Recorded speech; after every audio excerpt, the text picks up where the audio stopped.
Pada sapi, ovulasi menghasilkan sel telur dalam satu kali.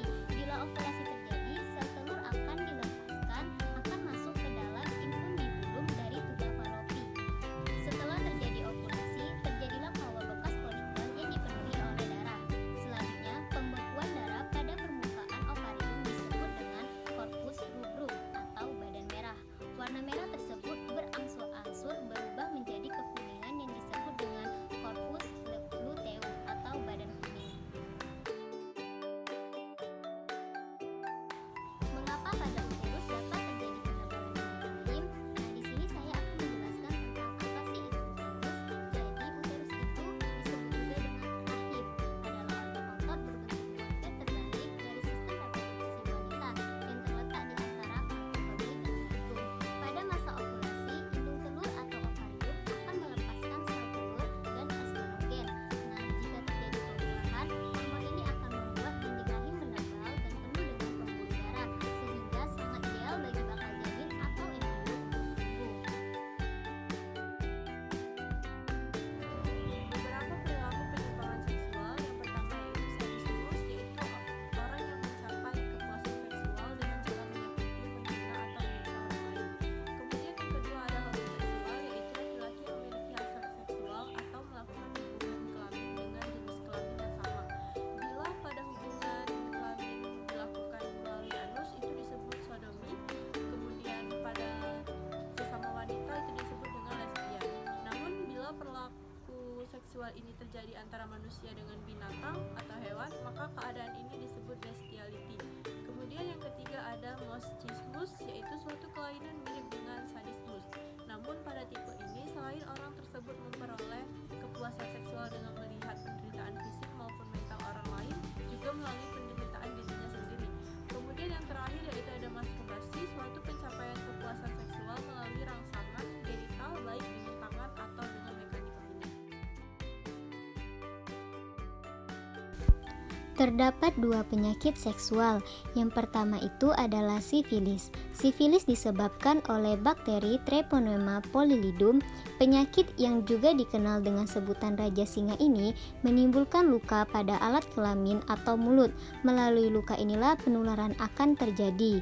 Adapun gejala sifilis. Gejala sifilis digolongkan sesuai dengan tahap perkembangan penyakitnya. Tiap jenis sifilis memiliki gejala yang berbeda-beda. Berikut adalah penjelasannya. Sifilis primer, jenis ini ditandai dengan luka di tempat bakteri masuk. Yang kedua, sifilis sekunder, jenis ini ditandai dengan muncul ruam pada tubuh. Sifilis laten, sifilis ini tidak menimbulkan gejala, tapi bakteri ada di dalam tubuh penderita. Yang terakhir, sifilis tersier. Sifilis ini dapat menyebabkan kerusakan organ lainnya seperti otak, saraf, atau jantung. Penyakit yang selanjutnya yaitu infeksi HIV. Penyebaran virus ini dapat terjadi melalui hubungan seks tanpa kondom, berbagai penggunaan alat suntik, transportasi darah, atau saat persalinan. Terdapat beberapa gejala infeksi HIV. Gejala tahap infeksi akut bisa ringan hingga berat dan dapat berlangsung hingga beberapa hari hingga beberapa minggu. Adapun gejala tahap 1 infeksi HIV, yang pertama demam hingga menggigil, muncul ruam di kulit, muntah, nyeri pada sendi dan otot, pembengkakan kelenjar getah bening, sakit kepala, sakit perut, sakit tenggorokan, dan sariawan. Tahap kedua, infeksi HIV kronis atau masa laten. Gejala infeksi HIV pada tahap laten bervariasi. Beberapa penderita bahkan tidak merasakan gejala apapun pada tahap ini. Namun, sebagian lainnya mengalami sejumlah gejala seperti berikut ini. Yang pertama, berat badan menurun, berkeringat di malam hari, batuk, diare, mual dan muntah, herpes zoster atau cacar air, pembengkakan kelenjar getah bening, sakit kepala, dan kelelahan. Selanjutnya, tahap ketiga, infeksi tahap laten yang terlambat ditangani akan membuat HIV ini makin berkembang. Kondisi ini membuat infeksi HIV memasuki tahap ketiga, yaitu AIDS. Pada tahap ini, sistem kekebalan tubuh sudah rusak parah sehingga penderita akan lebih mudah terserang infeksi lain. Adapun gejala AIDS meliputi berat badan turun tanpa diketahui sebabnya, berkeringat di malam hari, bercak putih di lidah, mulut, kelamin dan anus, bintik ungu di kulit yang tidak bisa hilang, demam yang berlangsung lebih dari 10 hari, diare kronis.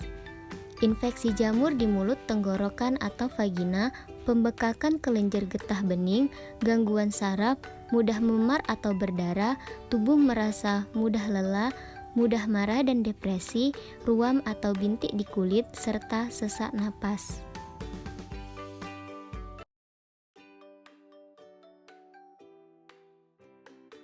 Perbedaan prinsip gonad laki-laki dan perempuan.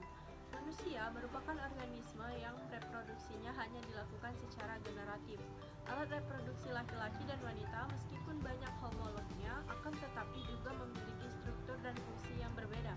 Alat reproduksi laki-laki terdiri atas penis, skrotum, dan testis yang berfungsi untuk menghasilkan sperma.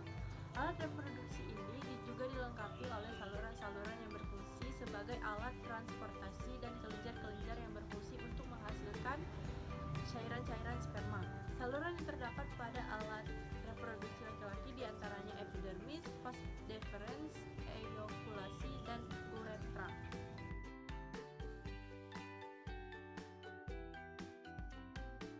Mengapa produksi sperma dapat terjadi di testis sedangkan testis berada di luar tubuh? Nah, saya akan menjelaskan tentang apa sih itu testis.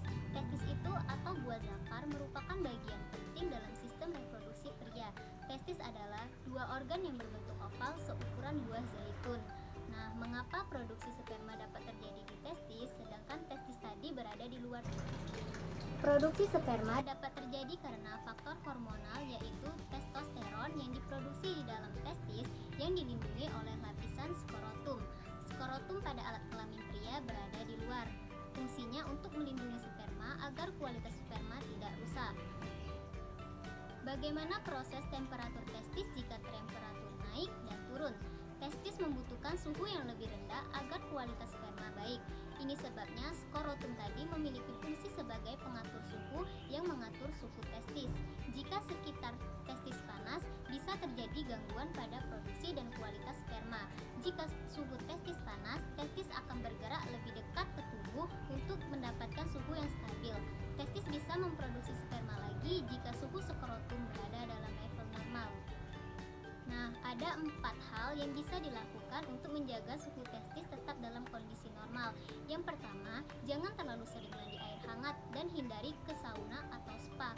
Yang kedua, hindari memangku laptop atau meletakkan telepon genggam di area Mr. P. Yang ketiga, jaga berat badan ideal.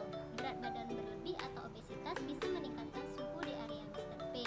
Yang terakhir, yang keempat, hindari menggunakan celana yang sempit. Baiklah, itulah penjelasan